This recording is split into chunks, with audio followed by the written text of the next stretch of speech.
কয়েকদিন হলো আমরা দুবাই চলে গেছিলাম একটি বিয়ের অনুষ্ঠানে, আর সেখানে রাতের খাবার খেতে গিয়ে মাংসের সঙ্গে কি পেয়েছিলাম জানো? পায়া। তো বিয়ে বাড়ি গিয়ে আরো অনেক কিছু করলাম, তার সাথে অনেক মজাও করলাম। তো লাস্ট পর্যন্ত পুরো ভিডিওটি দেখতে থাকো, আশা করি তোমাদের ভালো লাগবে। আসসালামু আলাইকুম everyone, myself Jubi, welcome to our another mini blog. তো দুবাই রেডি হয়ে বাড়ি থেকে বেরিয়ে পড়লাম বিয়ে বাড়ি যাওয়ার জন্য, যদিও অনেক লেট হয়ে গেল কারণ বিয়ে বাড়ি যাওয়ার কোনো কথাই ছিল না। তাই সকাল সকাল মাঠ চলে গেছিলাম খেলার ভিডিও শুট করার জন্য। তারপরই হঠাৎ বাড়ি থেকে কল আসে আর দু ভাইকে ডাকে আর বলে যে তাড়াতাড়ি বাড়ি আয় আর বিয়ে বাড়ি যা। তো আর কি, বাড়ি এসে তাড়াহুড়ো করে রেডি হয়ে বেরিয়ে পড়লাম। অনেকটাই লেট হয়ে গেল, প্রায় 11টা বেজে গেল। তো আমাদের পাড়া থেকে বেরিয়ে এবার টোটো ধরে নেব আর সোজা চলে যাব বিয়ে বাড়ি। তারপর রোড ক্রস করে ফাইনালি টোটোতে চেপে গেলাম। আর এইদিকে দেরি তো হচ্ছিলই, তার সঙ্গে আবার জ্যামে ফেসে গেলাম, মানে অফিস টাইম বলে একটু জ্যাম ছিল রাস্তায়। তারপর গল্প করতে করতে পৌঁছে গেলাম আর টোটো থেকে নেমে হাঁটতে লাগলাম। তো এই যে দেখতে পাচ্ছ বিয়ে বাড়ির প্যান্ডেল, আর বিয়ে বাড়ি ঢুকেই সোজা আমাদের পাঠিয়ে দিল নাস্তা করতে, কারণ অনেক লেট হয়ে গেছিল। আর বসা মাত্র ক্যাটারার গুলো সঙ্গে সঙ্গে ডাল ও খাস্তা দিয়ে গেল, বাট বুদিয়া দিতে লেট করছিল আর এর ফাঁকে একটু ভিডিও করে নিলাম। তারপর একটু পরে বুদিয়া দিয়ে গেল আর আমরা খেতে শুরু করলাম।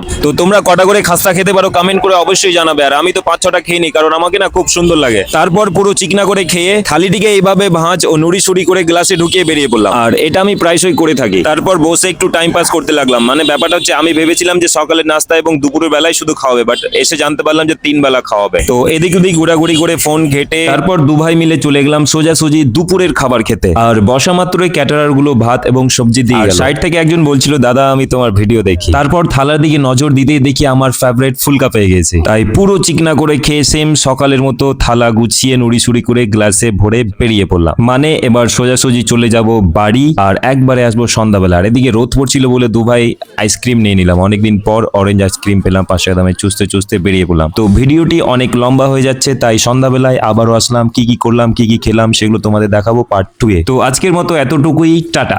সেই তাপ পড়েছে একদম। बात तो सही है।